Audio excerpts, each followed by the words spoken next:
안녕하세요. 오늘은 초고층 개발과 건물 보존이 동시에 가능한 공중권이라는 주제로 KB 경영연구소 손은경 연구위원과 이야기 나눠보겠습니다.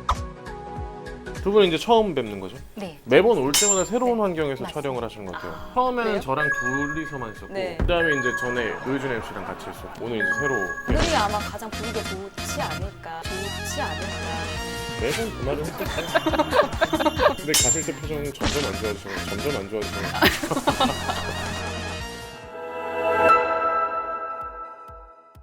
뭐 여러 가지 권리들 참 많은데 이 공중권은 처음 들어보거든요. 뭔 소리인 줄 알았어요. 뭐 공중권? 공중에서 뭐 하는 그런 권리인가. 드래곤볼이라는 만화에 보면 무공술이라고 아. 있거든요. 하늘을 나는 거. 내가 네네. 제일 갖고 싶었던 능력인데 공중권은 도시 내 공지를 포함해서 기존의 건축물이나 도로 등 현존하는 구조물의 그 위쪽 상부 공간에 대한 개발 권리를 말을 하는데요. 토지나 건물 위 하늘을 개발할 수 있는 용적률에 대한 권리를 말을 합니다. 가지고 있는 건물이 5층 정도 해당 건물이 있는데 네. 그 지역이 20층까지 건설할 수 있는 용적률을 갖고 있다면 15층을 더 지을 수가 있겠죠. 네. 그런데 이 권리를 다른 사람에게 팔 수가 있다는 겁니다. 그럼 그 사람이 15층의 권리를 사서 본인의 건물이 20층을 넘는다 하더라도 그 위를 더 개발할 수 있는 권리를 말을 하는 거죠. 그럼 이미 내가 5층짜리 건물이 있는데 20층짜리까지면 15층을 내가 더 올려도 돼요? 그 사람? 산 그렇죠. 사람이? 아 진짜로? 더 올려도 됩니다. 그럼 이 권리는 누가 만들어요? 누가 내 권리를 정해요? 모든 지역은 다들 용적률이라는 게 정해져 있거든요. 네. 도시계획상 용도 지역이 지정이 되어 있습니다. 용도 지역에 따라서 용적률이 얼마나 나갈 수 있는지를 모든 것은 시에서 다 정해져 있습니다. 내가 맘만 먹으면 63층 63빌딩 만드는데 이게 안 되는 거네요? 그건 안 되는 거죠. 그렇구나. 말씀하신 대로 이 건물 용적률을 사고 팔 수 있으면 우리나라 같은 경우도 굉장히 필요할 것 같아요. 낮은 건물들, 오래된 건물들 많은데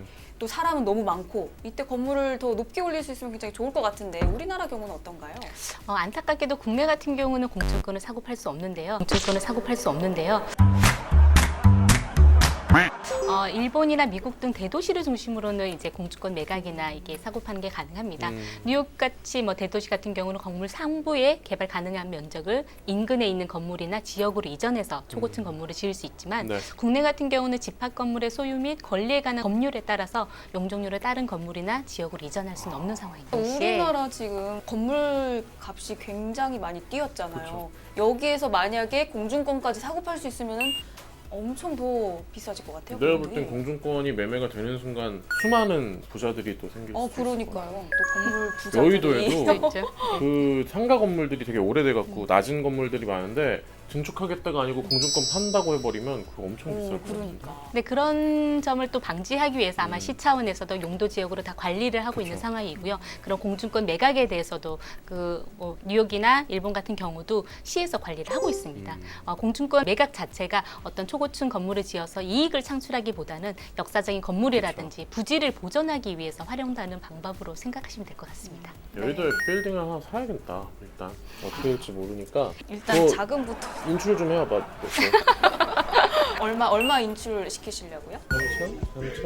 원? 만 원? 업? 어떻게 해도 억이 아닌 건 말이 안 되는데 그러면은 해외에서 이거를 사고 팔고 해가지고 좀 잘 된 그런 사례 케이스 어떤 것들이 있어요? 대표적으로 보는 게 뉴욕 맨하탄에 위치한 그랜드 센트럴 터미널의 공중권을 말씀드릴 수 있겠는데요. 안 가본 데라서 다시 한 번만 얘기해주세요. 이게 너무 갑자기 영어가 튀어나와서 중앙역이라는 뜻이죠. 중앙역이라는 뜻이죠. 그 센트럴 시티랑 비슷한 거네. 그렇죠. 거기 맞습니다. 고터. 우리나라 네, 고터. 맞습니다. 맞아요? 지난 1913년도에 처음 오. 지어졌었는데요. 네. 그런 뭐 역사적인 가치뿐만 아니라 건축학적 측면에서도 굉장히 그 보존 가치가 높은 건물이었습니다. 하지만 1950년대 이후에 교통수단이 발달하면서 그 기차에 대한 수요가 급격하게 감소를 하자 네. 철거 위기에 직면을 했죠. 하지만 이제 이러한 건물에 대한 가치 보존 그리고 뉴욕 시민들의 반대를 하면서 터미널을 유지하기로 했고 뉴욕시 같은 경우는 그랜드 센트럴 역에다가 50층에 달하는 공중권을 부여를 했습니다. 그 그랜드 센트럴 터미널 바로 뒤에 있는 지금의 매트라이프 건물이 그 공중권을 사서 현재 지금 59층짜리 오피스 건물을 지은 게 가장 대표적인 사례로 볼 수가 있겠습니다. 네. 자, 앞서 말씀해주신 대로 공중권 거래는 초고층 빌딩 개발이 주요 목적이 아니라 도심 내 역사적 건축물을 보존하기 위해 마련한 제도라고 합니다. 도심 재생과 역사적 건축물 보존 시 이해관계자의 갈등 발생은 불가피한 현실인데 이를 해결할 방안으로 공중권을 주목할 필요가 있어 보입니다. 저희는 다음 주에 새로운 지식과 함께 찾아뵙겠습니다. 감사합니다.